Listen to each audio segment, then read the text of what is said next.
ಹೇಳ್ತಾ ಇದ್ದೀನಿ ವೀಕ್ಷಕರೇ, ಗಮನವಿಟ್ಟು ಕೇಳಿ. ಇಡೀ ಕರ್ನಾಟಕದ ಜನ ಗಮನವಿಟ್ಟು ಕೇಳಬೇಕು. ಈಗಲೂ ಕೂಡ ದೊಡ್ಡ ಮಟ್ಟದಲ್ಲಿ ಆತಂಕ ಪಡುವಂಥ ಅಗತ್ಯ ಇಲ್ಲ, ನಂಬರ್ 1.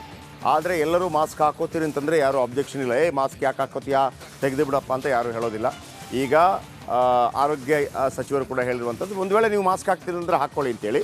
ನಂಬರ್ 1, 60 ವರ್ಷ ಮೇಲ್ಪಟ್ಟವರು ಕಡ್ಡಾಯ. ನಂಬರ್ 2, ನೀವು ಕೂಡ ಜನಸಂದಣಿ ಪ್ರದೇಶಗಳಲ್ಲಿ ಮಾಸ್ಕ್ ಹಾಕೊಳ್ಳೋದಿದ್ರೆ ನೋ ಪ್ರಾಬ್ಲಮ್. ಮೂರನೇದು ಕ್ರಿಸ್ಮಸ್ ಮತ್ತು ನ್ಯೂ ಇಯರ್ಗೆ ಇನ್ನೂ ಕೂಡ ಅದರ ಬಗ್ಗೆ ಸ್ಪಷ್ಟತೆ ಬಂದಿಲ್ಲ. ಅಂದರೆ ನಿಷೇಧ ಅನ್ನೋಂಥದ್ದು ಇನ್ನೂ ಕೂಡ ಕ್ಲಾರಿಟಿ ಆಗಿಲ್ಲ. ಒಂದು ವೇಳೆ ಅದು ಜಾಸ್ತಿ ಆಗುವಂಥ ಸಂದರ್ಭದಲ್ಲಿ ಮಾರ್ಗಸೂಚಿಯಲ್ಲಿ ಬರ್ಬೋದು. ಸೊ ಹಾಗಾಗಿ ಮತ್ತೊಮ್ಮೆ ಹೇಳ್ತಾ ಇದ್ದೀನಿ, ಭಯ ಪಡಬೇಡಿ. ಆದರೆ ಏನು ಮುನ್ನೆಚ್ಚರಿಕೆ ವಹಿಸಬೇಕು ಅದನ್ನು ವಹಿಸ್ಕೋಬೇಕಾಗುತ್ತೆ. ನಾನು ನಿನ್ನೆ ಕೂಡ ಹೇಳಿದ್ದೆ, ನಾವು ಮನೆಯಲ್ಲಿರ್ತೀವಿ, ಮಳೆ ಬರ್ತಾ ಇರುತ್ತೆ. ಮಳೆ ಬಂದಾಗ ಹೊರಗೆ ಹೋಗಬೇಕು ಅಂತಂದರೆ ಏನು ಮಾಡ್ತೀವಿ, ಕೊಡೆ ಇಟ್ಕೊಂಡು ಹೋಗ್ತೀವಿ ಅರ್ಜೆಂಟ್ ಇದ್ದರೆ.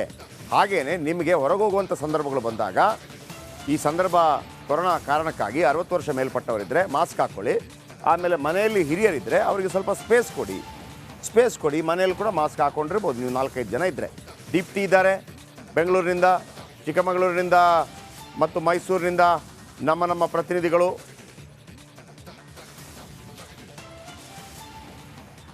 ವಿನೋದ್ ಮೈಸೂರಿಂದ ಇದ್ದಾರೆ ಮತ್ತು ಚೇತನ್ ಚಿಕ್ಕಮಗಳೂರಿನಿಂದ ರೆಡಿ ಇದ್ದಾರೆ. ಮೊದಲಿಗೆ ದೀಪ್ತಿ ಬೆಂಗಳೂರಿನ ಬಗ್ಗೆ ಹೆಚ್ಚಿನ ಮಾಹಿತಿಯನ್ನು ಕೊಡ್ತಾರೆ. ದೀಪ್ತಿ, ನಿನ್ನೆ ಆರೋಗ್ಯ ಸಚಿವರು ಹೇಳಿದರು ಯಾವುದೇ ಭಯಪಡುವಂಥ ಅಗತ್ಯ ಇಲ್ಲ ಅಂತ ಹೇಳಿ. ಸೊ ಅದು ವರ್ಷದ ಕೊನೆ ತನಕ ಹೋಗ್ಬೋದು ಅನ್ನೋಂಥ ಒಂದು ವಿಶ್ವಾಸ ಎಲ್ಲರಿಗೂ ಇದೆ. ಮತ್ತೊಂದು ಕಡೆ ಚಾಮರಾಜಪೇಟೆಯಲ್ಲಿ ಓರ್ವರು ಮೃತಪಟ್ಟಿದ್ದಾರೆ. ಕೊರೋನಾನೇ ಅಲ್ಲ, ಕೊರೋನಾ ಒಂದೇ ಕಾರಣ ಅಲ್ಲ ಅನ್ನುವಂಥದ್ದು. ಯಾಕಂದರೆ JN1 ಅದರ ಟೆಸ್ಟ್ನ ರಿಸಲ್ಟ್ ಇನ್ನೂ ಕೂಡ ಬಂದಿಲ್ಲ.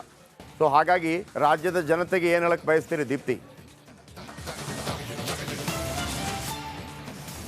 JP ಸರ್, ರಾಜ್ಯದಲ್ಲಿ ಸದ್ಯಕ್ಕಂತೂ JN.1 ವೈರಸ್ನ ಆತಂಕ ಇಲ್ಲ. ಯಾಕಂದರೆ ಒಂದೇ ಒಂದು ಪ್ರಕರಣ ಇಲ್ಲಿ ತನಕ ರಾಜ್ಯದಲ್ಲಿ ಪತ್ತೆ ಆಗಿಲ್ಲ.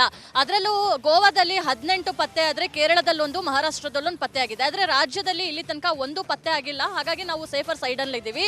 ಆದರೆ JN.1 ಬಹುಬೇಗ ಹರಡುವಂತಹ ಸಾಧ್ಯತೆ ಇರೋದ್ರಿಂದ ರಿಸ್ಕ್ ಬೇಡ, ನಮ್ಮ ಜಾಗ್ರತೆಯಲ್ಲಿ ನಾವಿದ್ರಿಂದ ಸೇಫ್ ಆಗ್ಬೋದು, ಜೊತೆಗೆ ರಾಜ್ಯವನ್ನು ಕೂಡ ಸೇಫ್ ಮಾಡ್ಬೋದು ಅಂತ ಹೇಳಿ ತಜ್ಞ ವೈದ್ಯರು ಮೇಲಿಂದ ಮೇಲೆ ಹೇಳ್ತಾ ಇದ್ದಾರೆ. ಇವತ್ತು ಕೇಂದ್ರ ಆರೋಗ್ಯ ಸಚಿವ ಮನ್ಸುಖ್ ಮಂಡವಿಯಾ ಅವರ ನೇತೃತ್ವದಲ್ಲಿ ನಡೆದಂತಹ ಸಭೆಯಲ್ಲಿ ಅವರು ಕೂಡ ಅದನ್ನೇ ಸ್ಪಷ್ಟಪಡಿಸಿದ್ದು. ಯಾವುದೇ ರೀತಿಯಾಗಿ ನಿಬಂಧನೆಗಳನ್ನು ಹಾಕಬೇಕಾಗಿಲ್ಲ, ಜನರನ್ನ ಭಯಪಡಿಸಬೇಕಾಗಿಲ್ಲ. ಸದ್ಯದ ಮಟ್ಟಿಗೆ ದೇಶದಲ್ಲಿ ಕಂಟ್ರೋಲ್ನಲ್ಲಿದೆ, ಔಟ್ ಆಫ್ ಕಂಟ್ರೋಲ್ ಹೋಗಬಾರ್ದು ಅಂತ ಹೇಳಿ ನಾವೊಂದಿಷ್ಟು ಮುನ್ನೆಚ್ಚರಿಕಾ ಕ್ರಮಗಳನ್ನು ತಗೊಳ್ಬೇಕು ಅಂತ ಅವರು ಕೂಡ ಸೂಚನೆಯನ್ನು ಕೊಟ್ಟಿದ್ದಾರೆ. ಅದೇ ಹಿನ್ನೆಲೆಯಲ್ಲಿ ಆರೋಗ್ಯ ಸಚಿವರು ಕೂಡ ಕ್ರಿಸ್ಮಸ್ ಆಗಲಿ ನ್ಯೂ ಇಯರ್ಗಾಗಲಿ ಕಠಿಣ ಟಫ್ ರೂಲ್ಸ್ ತರುವಂತಹ ಅಗತ್ಯತೆ ಸದ್ಯಕ್ಕಂತೂ ಇಲ್ಲ. ಒಂದು ವಾರ ಕಾದು ನೋಡೋಣ. ಒಂದು ವಾರದಲ್ಲೇನಾದರೂ ಕೇಸಸ್ ಜಾಸ್ತಿ ಆಗಿ ಅದರಲ್ಲೂ ಏನಾದರೂ ಜಿನೋಮಿಕ್ ಸೀಕ್ವೆನ್ಸ್ ಅಲ್ಲಿ ಹೊಸ ವೇರಿಯಂಟ್ ಪತ್ತೆ ಆದರೆ ಆ ಸಂದರ್ಭದಲ್ಲಿ ನೋಡೋಣ, ಅಲ್ಲಿ ತನಕ ಕಾದು ನೋಡೋಣ ಅಂತಾನೆ ಹೇಳಿರುವಂಥದ್ದು. ಇನ್ನು ಮೃತ ವ್ಯಕ್ತಿಯ ಬಗ್ಗೆ ಹೇಳೋಗಿದ್ರೆ, ಇವರು ಕೋವಿಡ್ನಿಂದ ಮೃತಪಟ್ಟಿರೋದು. ಅಂದರೆ ಇವರಿಗೆ ಬೇರೆ ರೀತಿಯ ಕಾಯಿಲೆಗಳು ಇತ್ತು. ಒಂದು, ಅವರು ಹಾರ್ಟ್ ಪೇಷಂಟ್ ಆಗಿದ್ರು, ಹೈಪರ್ ಟೆನ್ಷನ್ ಇತ್ತು, ಶುಗರ್ ಇತ್ತು, BP ಅನ್ಕಂಟ್ರೋಲ್ ಆಗಿತ್ತು. ಹೀಗಾಗಿ ಈ ಒಂದು ಕೋಮಾರ್ಬಿಡಿಟಿ ಇರೋದ್ರಿಂದ ಅವರು ತೀರ್ಕೊಂಡಿದ್ದಾರೆ. ಅವರಿಗೆ ಪಾಸಿಟಿವ್ ಕೂಡ ಇದೆ ಅಂತ ಹೇಳಿ 5 ದಿನಗಳ ಹಿಂದೆ ಆದಂತಹ ಇದು ಕೇಸ್ ಇದು. ಚಾಮರಾಜಪೇಟೆ ಮೂಲ ಅಂತ ಗೊತ್ತಾಗಿದೆ. ಸದ್ಯಕ್ಕೆ ಅವರ ಮನೆಯವರನ್ನ ಸೇಫರ್ ಸೈಡ್ ಇಂದ ಅವರಿಗೆ ಟೆಸ್ಟ್ಗಳನ್ನು ಮಾಡೋದಕ್ಕೂ ಕೂಡ BBMPಗೆ ಸೂಚನೆಯನ್ನು ಕೊಡಲಾಗಿದೆ. ಆದರೆ ಇಲ್ಲಿ ಮತ್ತೊಮ್ಮೆ ನಾವು ಸ್ಪಷ್ಟಪಡಿಸಬೇಕಾಗಿರುವಂತಹ ವಿಚಾರ ಏನು ಅಂತ ಹೇಳಿದ್ರೆ, ಈ ಡೆತ್ ಆಗಿರುವಂಥದ್ದು ಹೊಸ ವೇರಿಯಂಟ್ ಇಂದ ಅಲ್ಲ. ಯಾಕಂದ್ರೆ ಹೊಸ ವೇರಿಯಂಟ್ ರಾಜ್ಯದಲ್ಲಿ ಇಲ್ಲಿ ತನಕ ಕಾಣಿಸ್ಕೊಂಡೇ ಇಲ್ಲ. ಹೀಗಾಗಿ ಇದು ನಾರ್ಮಲ್ ಕೋವಿಡ್ ಡೆತ್. ಜೊತೆಗೆ ಅವರಿಗೆ ಬೇರೆ ಬೇರೆ ರೀತಿಯ ಆರೋಗ್ಯ ಸಮಸ್ಯೆಗಳು ಇರೋದ್ರಿಂದ ತುಂಬಾನೇ ವೀಕ್ ಇದ್ರು, ಟ್ರೀಟ್ಮೆಂಟ್ ಫಲಿಸದೆ ಅವರು ಮೃತಪಟ್ಟಿರೋದು ಅಂತಲೂ ಕೂಡ ಖುದ್ದು ಆರೋಗ್ಯ ಸಚಿವರು ಸ್ಪಷ್ಟನೆಯನ್ನ ಪಡಿಸಿದ್ದಾರೆ. ಇನ್ನು ಪ್ರಮುಖವಾಗಿ ರಾಜ್ಯದಲ್ಲಿ ಪ್ರತಿದಿನ 5,000 ಟೆಸ್ಟಿಂಗ್ಗಳನ್ನು ಮಾಡಬೇಕು ಅಂತಲೂ ಕೂಡ ತೀರ್ಮಾನವನ್ನು ಮಾಡಲಾಗಿದೆ. ಯಾಕಂತ ಹೇಳಿದ್ರೆ ದೀಪ್ತಿ, ನನಗೆ ಒಂದು ಕೇಳಿಕ್ಕಿದೆ. ನಾನು ಮೈಸೂರು ಮತ್ತು ಚಿಕ್ಕಮಗಳೂರು ಹೋಗಿ ಬರ್ತೀನಿ. ಭಾಳ ಮುಖ್ಯವಾಗಿ ಕಳೆದ ಬಾರಿಗೆ ಹೋಲಿಸಿದರೆ, ಅಂದರೆ ಕಳೆದ ಬಾರಿ ಗೊತ್ತಾಗ್ತಾ ಇರಲಿಲ್ಲ ಸರ್ಕಾರಕ್ಕೂ ಕೂಡ ಏನಾಗ್ತಾ ಇದೆ ಅಂತೇಳಿ. ಸೊ ಹಾಗಾಗಿ ಒಂದು ಎಕ್ಸ್ಕ್ಯೂಸ್ ಇದೆ. ಈ ಬಾರಿ ಸರ್ಕಾರಗಳಿಗೆ ಮತ್ತು ಆರೋಗ್ಯ ಇಲಾಖೆಗೆ ಗೊತ್ತಿದೆ ಯಾವ ರೀತಿ ಟ್ರೇಸ್ ಮಾಡಬೇಕು ಅಂತೇಳಿ. ನಿಮ್ಮ ಅಭಿಪ್ರಾಯ ಪ್ರಕಾರ ಕಳೆದ ಬಾರಿಗೆ ಹೋಲಿಸಿದರೆ ಯಾವ ರೀತಿ ಈ ಬಾರಿ ಹೆಚ್ಚಿನ ಮುತುವರ್ಜಿ ವಹಿಸಲಾಗ್ತಾ ಇದೆಯಾ? ಯಾಕಂದರೆ ಇವತ್ತು 4 ಗಂಟೆಗೆ ನನ್ನ ಒಂದು ಕಾರ್ಯಕ್ರಮ ಕೂಡ, ಅದರಲ್ಲಿ ಕಳೆದ ಬಾರಿ ಏನೆಲ್ಲ ವ್ಯವಸ್ಥೆಗಳನ್ನು ಮಾಡಲಾಗಿತ್ತು ಅದೆಲ್ಲ ಕೂಡ ಹಾಗೇ ಬಿದ್ದೋಗ್ಬಿಟ್ಟಿದೆ. ಅಂದರೆ ಗೊತ್ತು ಗುರಿ ಇರಲಿಲ್ಲ. ಸೊ ಆಗಿರುವಾಗ ಕಳೆದ ಬಾರಿಗೆ ಹೋಲಿಸಿದರೆ ಅಲರ್ಟ್ನೆಸ್ ಜಾಸ್ತಿ ಇದೆಯಾ? ಈ ಪ್ರಶ್ನೆಗೂ ಉತ್ತರ ಬೇಕಾಗಿದೆ. ಅದರ ನಡುವೆ ವಿನೋದ್ ಇದ್ದಾರೆ ನನ್ನ ಜೊತೆ ಮೈಸೂರಲ್ಲಿ. ವಿನೋದ್, ಬೇರೆ ಬೇರೆ ರಾಜ್ಯದ ಬಾರ್ಡರ್ ಕೂಡ ಹೊಂದಿಕೊಂಡಿದೆ ಮೈಸೂರಿಗೆ. ಕಳೆದ ಬಾರಿ ಕಲಬುರಗಿಯಲ್ಲಿ ಆದ ನಂತರ ಬೆಂಗಳೂರಿಗಿಂತಲೂ ಹೆಚ್ಚು ದೊಡ್ಡ ಮಟ್ಟದಲ್ಲಿ ಸ್ಫೋಟಕವಾಗಿದ್ದು ಮೈಸೂರಲ್ಲಿ. ಈ ಬಾರಿ ಜಿಲ್ಲಾಡಳಿತ ಯಾವ ರೀತಿ ಅಲರ್ಟ್ನೆಸ್ ಘೋಷಿಸಿಕೊಂಡಿದೆ? ಯಾವ ರೀತಿ ಮುಂಜಾಗ್ರತೆ ವಹಿಸ್ಕೊಂಡಿದೆ, ಏನಾದರೂ ಅಪ್ಡೇಟ್ಸ್ ಏನಿದೆ ಅದರ ಬಗ್ಗೆ?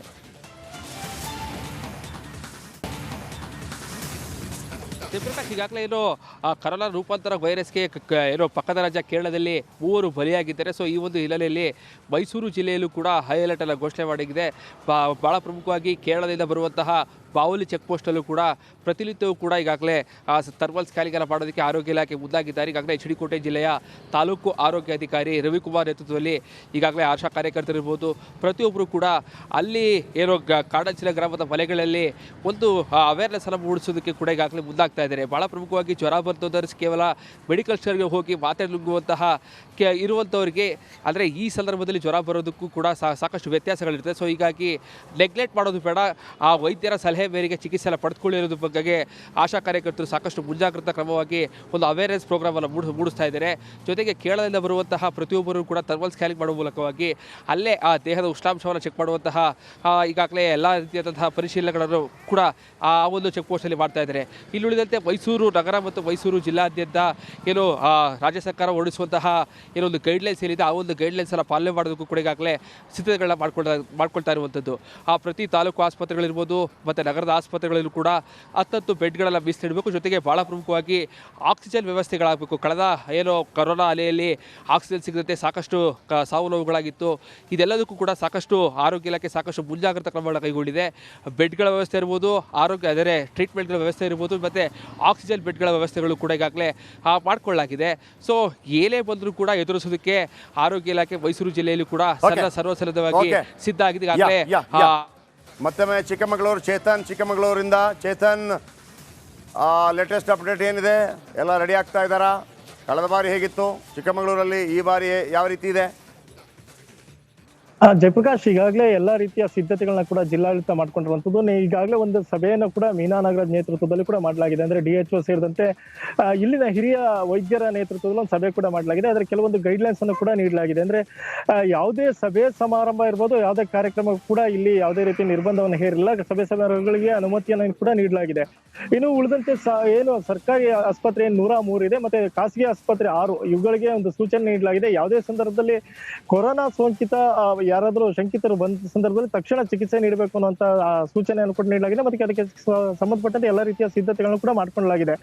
ಅಂದ್ರೆ ಮೊದಲನೇ ಅಲೆಯಲ್ಲಿ ಏನು ಕೊರೋನಾ ಇಡೀ ರಾಜ್ಯಾದ್ಯಂತ ಬಂದ್ರು ಕೂಡ ಚಿಕ್ಕಮಗಳೂರು ಕೂಡ ಬಂದಿರಲಿಲ್ಲ.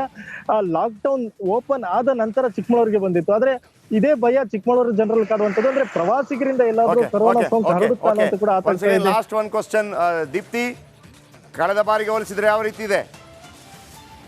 ಬೆಟರಾ? ರೆಡಿ ಆಗ್ತಿರೋದು?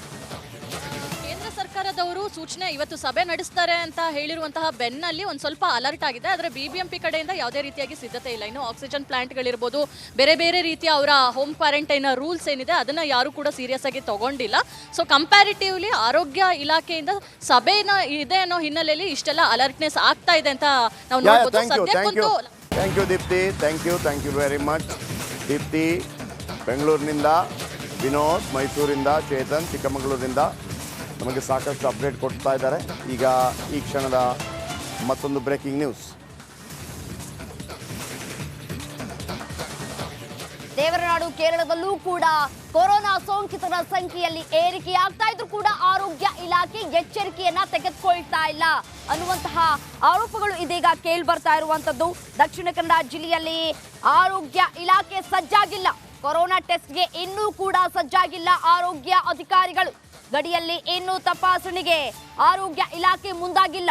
ಜಿಲ್ಲೆಗೆ ತಲುಪದ RT-PCR ಪರೀಕ್ಷೆಗೆ ಬೇಕಾದಂತಹ VTM ಕಿಟ್ ಮಾರ್ಗಸೂಚಿ ಬಳಿಕ ತಾಲೂಕು ಆಸ್ಪತ್ರೆಗಳಿಗೆ ಕಿಟ್ಗಳ ಪೂರೈಕೆ ಮಾಡಲಾಗುತ್ತೆ ಅಂತ ಹೇಳಲಾಗ್ತಾ ಇತ್ತು.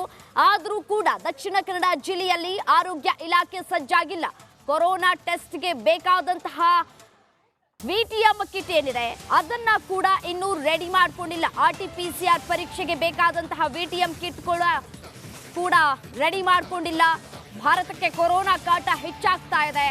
ಇನ್ನು ಕೇರಳ ಹತ್ತಿರದಲ್ಲಿ ಇರುವಂತಹ ಹಿನ್ನೆಲೆಯಲ್ಲಿ ಕೇರಳದಲ್ಲಿ ಸೋಂಕಿತರ ಸಂಖ್ಯೆಯಲ್ಲಿ ಏರಿಕೆಯನ್ನ ಕೂಡ ಕಾಣ್ತಾ ಇದ್ದೀವಿ. ಆದರೂ ಕೂಡ ಆರೋಗ್ಯ ಇಲಾಖೆ ಯಾವುದೇ ರೀತಿಯಾದಂತಹ ಮುನ್ನೆಚ್ಚರಿಕಾ ಕ್ರಮವನ್ನ ಕೂಡ ತೆಗೆದುಕೊಂಡಿಲ್ಲ ಅನ್ನುವಂತಹ ಗಂಭೀರ ಆರೋಪಗಳು ಕೂಡ ಕೇಳಿ ಬರ್ತಾ ಇರುವಂತದ್ದು. ಈಗಾಗಲೇ ಸೋಂಕಿತರ ಸಂಖ್ಯೆಯಲ್ಲಿ ಏರಿಕೆಯಾಗ್ತಾ ಇರೋದ್ರ ಬಗ್ಗೆ ನಿಮ್ಮ ರಿಪಬ್ಲಿಕ್ ಕನ್ನಡ ವರದಿಯನ್ನ ಬಿತ್ತರಿಸ್ತಾ ಇದೆ. ಅದು ಕೂಡ ಗೊತ್ತಿರುವಂತಹ ವಿಚಾರ. ಗೊತ್ತಿದ್ರೂ ಕೂಡ ಯಾಕೆ ಆರೋಗ್ಯ ಇಲಾಖೆ ಎಡುತ್ತಾ ಇದೆ ಅನ್ನುವಂತಹ ಪ್ರಶ್ನೆ ಇದೀಗ ಕಾಡ್ತಾ ಇರುವಂತದ್ದು.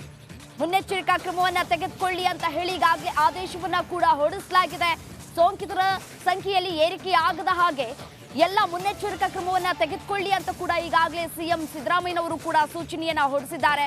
ಆದರೂ ಕೂಡ ದಿವ್ಯ ನಿರ್ಲಕ್ಷ್ಯವನ್ನ ವಹಿಸ್ತಾ ಇದೆ ದಕ್ಷಿಣ ಕನ್ನಡ ಜಿಲ್ಲೆಯಲ್ಲಿ ಆರೋಗ್ಯ ಇಲಾಖೆ.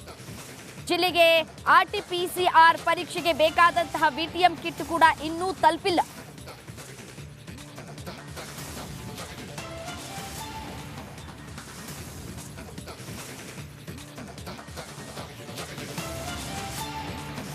ಒಂದು ಕಡೆ ನಿಜ ಹೇಳಬೇಕು ಅಂತಂದರೆ ಆರೋಗ್ಯ ಇಲಾಖೆ ಮುಖ್ಯಸ್ಥರಾಗಿರುವಂಥ ದಿನೇಶ್ ಗುಂಡೂರಾವ್ ಕೊರೋನಾ ವಿಚಾರಕ್ಕೆ ಸಂಬಂಧಪಟ್ಟ ಹಾಗೆ ಭಾಳ ಬೇಗ ಅಲರ್ಟ್ ಆಗಿದ್ದಾರೆ. ಅದರಲ್ಲಿ ಎರಡು ಮಾತಿಲ್ಲ. ಮೊನ್ನೆಯಿಂದ ಕೂಡ ಅವರು ನಿರಂತರವಾಗಿ ಅಧಿಕಾರಿಗಳ ಜೊತೆ ಮೀಟಿಂಗ್ ಮಾಡ್ತಾ ಇದ್ದಾರೆ. ಏನೇ ಪ್ರಶ್ನೆಗಳು ಕೇಳಿದ್ರು ಕೂಡ ದಿನೇಶ್ ಗುಂಡೂರಾವ್ ಬಳಿ ಅದಕ್ಕೆ ಉತ್ತರ ಇದೆ. ಆದರೆ ಇಡೀ ಆತಂಕ ಇರೋದು ಬೆಂಗಳೂರಿಗೆ. BBMP ಮಾತ್ರ ಸಖತ್ತಾಗಿ ಮಲ್ಕೊಂಡಿದೆ. BBMP full meals. BBMP ಆರೋಗ್ಯ ಇಲಾಖೆ ಎಚ್ಚೆತ್ತುಕೊಂಡ್ರು ಕೂಡ BBMPಗೆ ಈ ಪರಿ ನಿರ್ಲಕ್ಷ್ಯ ಯಾಕೆ? ಕೇಂದ್ರ ಸರ್ಕಾರ ಅಲರ್ಟ್ ಘೋಷಣೆ ಮಾಡಿದ್ರು ಕೂಡ ಉದಾಸೀನ. ಬಹುಶಃ ಅವರು ಈ 50,000 ಕೋಟಿಯ ಅಂಡರ್ ಪಾಸ್ ಇದೆಯಲ್ಲ, ಯಾವುದು ಬ್ರ್ಯಾಂಡ್ ಬೆಂಗಳೂರು, ಅಲ್ಲೊಂದು 50,000 ಕೋಟಿ ವೆಚ್ಚದಲ್ಲಿ ಸುರಂಗ ಮಾರ್ಗದಲ್ಲಿ ರಸ್ತೆ ನಿರ್ಮಾಣದ್ದು ಒಂದು ಐಡಿಯಾ ಇದೆಯಲ್ಲ, ಅದರ ಹಿಂದೆ ಹೋದಂಗೆ ಕಾಣ್ತಾ ಇದೆ. ಭಾರತಕ್ಕೆ ಕೊರೋನಾ ಕಾಟ. BBMP ಮಾತ್ರ ಯಾವುದೇ ಟೆನ್ಷನ್ ಇಲ್ಲದೆ ಆರಾಮಾಗಿದ್ದಂಗೆ ಕಂಡು ಬರ್ತಾ ಇದೆ. BBMPಗೆ ಚಾಟಿ ಬೀಸೋದು ಗ್ಯಾರಂಟಿ. BBMP ಎಚ್ಚೆತ್ತುಕೊಳ್ಳದಿದ್ದರೆ ರಿಪಬ್ಲಿಕ್ ಕನ್ನಡ ಮಾತ್ರ BBMPಯನ್ನು ಸುಮ್ಮನೆ ಬಿಡುವಂಥ ಪ್ರಶ್ನೆ ಇಲ್ಲ.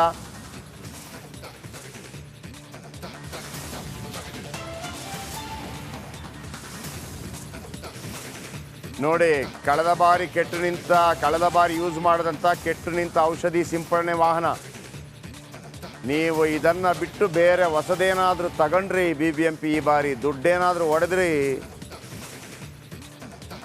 ಈ ಔಷಧ ಸಿಂಪಡಣೆ ನಿಮ್ಗೆ ಹೊಡಿಬೇಕಾಗತ್ತೆ. ಆಮೇಲೆ ಬನ್ನಿ, ವೀರೇಶ್ ಇದರ ಬಗ್ಗೆ ಒಂದು ಪ್ರತ್ಯಕ್ಷ ವರದಿಯನ್ನು ಮಾಡಿದ್ದಾರೆ. ಕಳೆದ ಬಾರಿ ಕೆಟ್ಟು ನಿಂತೋಗಿದೆ ಈ ವಾಹನ, ನೋಡ್ಕೊಳ್ಳಿ. ರಾಜ್ಯದಲ್ಲಿ ಕೊರೋನಾ ಭೀತಿ ಎದುರಾಗಿದೆ. ಆದರೆ BBMP ಅಧಿಕಾರಿಗಳು ಮಾತ್ರ ಇನ್ನೂ ಎಚ್ಚೆತ್ತುಕೊಂಡಿಲ್ಲ. ಇದಕ್ಕೆ ಸ್ಪಷ್ಟವಾದ ಉದಾಹರಣೆ ನೀವು ನೋಡ್ತಿರ್ಬೋದು. ಕೇಂದ್ರ ಕಚೇರಿಯಲ್ಲಿ 3-4 ಔಷಧಿ ಸಿಂಪಡಣೆ ವಾಹನ ಹಾಗೆ ನಿಂತಿದೆ, ಕೆಟ್ಟು ಹೋಗಿದೆ, ತುಕ್ಕು ಹಿಡಿದಿದೆ. ಇದನ್ನು ಸರಿಪಡಿಸುವ ಕೆಲಸಕ್ಕೆ BBMP ಅಧಿಕಾರಿಗಳು ಮುಂದಾಗಿಲ್ಲ. ಯಾಕಂದರೆ ಕೊರೋನಾ ಕೇಸ್ಗಳ ಸಂಖ್ಯೆ ಜಾಸ್ತಿ ಆಗ್ತಿದೆ, ಕೊರೋನಾ ಭೀತಿ ಎದುರಾಗಿದೆ. ಈ ಒಂದು ವಾಹನ ಮುಖಾಂತರ ಕೇಸ್ಗಳ ಸಂಖ್ಯೆ ಜಾಸ್ತಿ ಆದರೆ ಔಷಧ ಸಿಂಪಡಣೆ ಮಾಡಬಹುದು. ಹೀಗಾಗಿ BBMP ಅಧಿಕಾರಿಗಳು ಬೇಗ ಎಚ್ಚೆತ್ತುಕೊಳ್ಬೇಕು, ಇದನ್ನು ಸರಿಪಡಿಸೋ ಕೆಲಸ ಆಗಬೇಕು. ಯಾಕಂದರೆ ಇನ್ನೂ BBMP ಅಲರ್ಟ್ ಆಗಿಲ್ಲ. ಹೀಗಾಗಿ ಎಲ್ಲ ಒಂದು ಕಡೆ ಸಾರ್ವಜನಿಕರು BBMP ವಿರುದ್ಧ ಆಕ್ರೋಶ ಹೊರಹಾಗ್ತಿದ್ದಾರೆ. ಯಾಕಂದರೆ ಡೆಂಗ್ಯೂಗೆ ಈ ಒಂದು ವಾಹನ ಬಳಸ್ಬೋದಿತ್ತು, ಬಳಸಲಿಲ್ಲ. ಈಗಾದರೂ ಕೇಸ್ಗಳ ಸಂಖ್ಯೆ ಜಾಸ್ತಿ ಆದರೆ ಈ ಒಂದು ವಾಹನ ಬಳಸ್ಬೋದು. ಬೇಗ ರಿಪೇರಿ ಮಾಡುವ ಕೆಲಸಕ್ಕೆ BBMP ಅಧಿಕಾರಿಗಳು ಮುಂದಾಗಬೇಕಾಗಿದೆ. ಕ್ಯಾಮ್ರಾ ಪರ್ಸನ್ ಅಶರೇಶ್ ಜೊತೆ ವೀರೇಶ್, ರಿಪಬ್ಲಿಕ್ ಕನ್ನಡ, ಬೆಂಗಳೂರು.